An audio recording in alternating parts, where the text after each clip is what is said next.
শুভ রথযাত্রার শুভেচ্ছা সবাইকে। আমি এখন যাচ্ছি, একটা অন্নপ্রাশনের নিমন্ত্রণ আছে, ওখানে যাব আর রথযাত্রা যাব।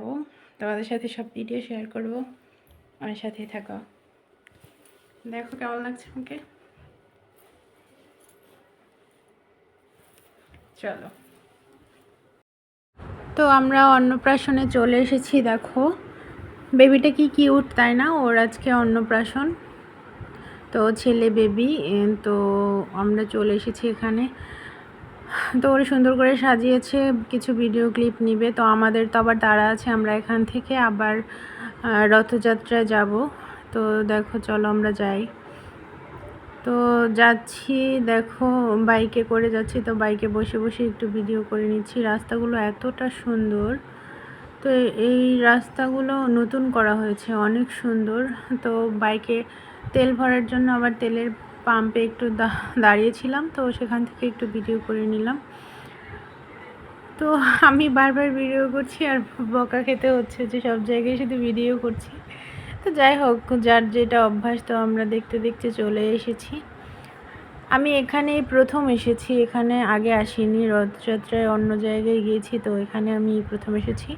জায়গাটার নাম হচ্ছে বান্ধাখোলা। তো এখানে এই প্রথমবার এসেছি রথযাত্রায়। তো এত পরিমাণ মানুষ ছিল এখানে।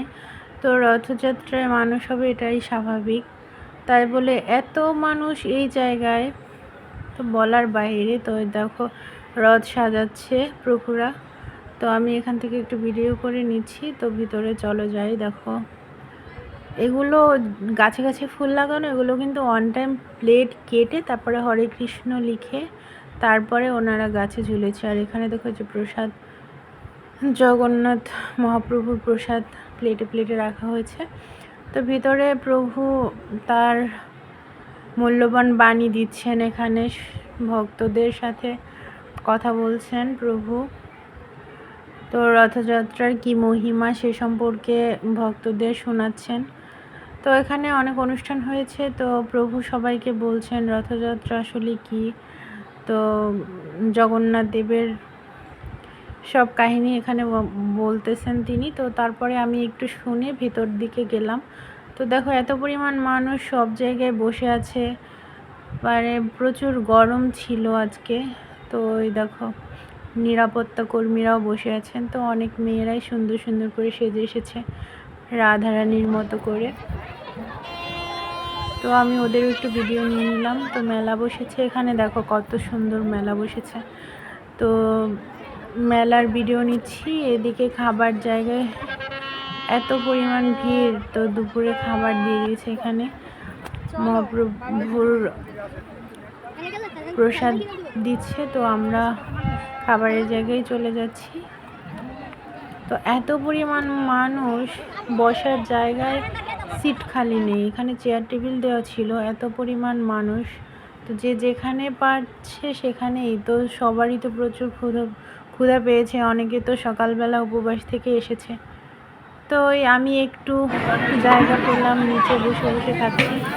এই যে দেখো মহাপ্রভুর প্রসাদ আসলেই অমৃত। আমি একটু ভিডিও করে নিলাম খাওয়ার সময়। তো সবাই দেখো কীভাবে বসে, যেখানে যে যেভাবে পেরেছে সেভাবেই বসে খাচ্ছে। তো আজকে রথযাত্রা, তো উল্টো রথ হচ্ছে 7ই জুন শনিবারে। মাসির বাড়ি থেকে সে আবার আসবে, আজকে মাসির বাড়ি যাচ্ছে। তো দেখো দিয়ে দিয়েছে। বাসায় চলে এলাম একটু ভিডিও নিয়ে আর কি। এই তো মানে আমি আসলে রথের ধরতে পারবো না, কারণ হচ্ছে আমাদের কাকা মারা গেছে, সেটা জানো তোমরা। তো এই জন্য একটু জগন্নাথ প্রভুর দর্শন করে, রথ দর্শন করেই চলে এসেছি। আর অনেক মানুষ ছিল, প্রচুর প্রচুর ভিড় ছিল। তো পরে আমরা বেরোতে পারবো না বাইক নিয়ে, এই জন্য আগেই চলে এসেছি। তো যাই হোক, যতটুকুই দর্শন করেছি, ভবিষ্যতে বলতে আগামী বছর বা আমাদের তো শেষ হয়ে যাবে উল্টো রথে, আশা করি যাব। তো তোমরা ভালো থেকো, আমার পাশে থেকো। বাই।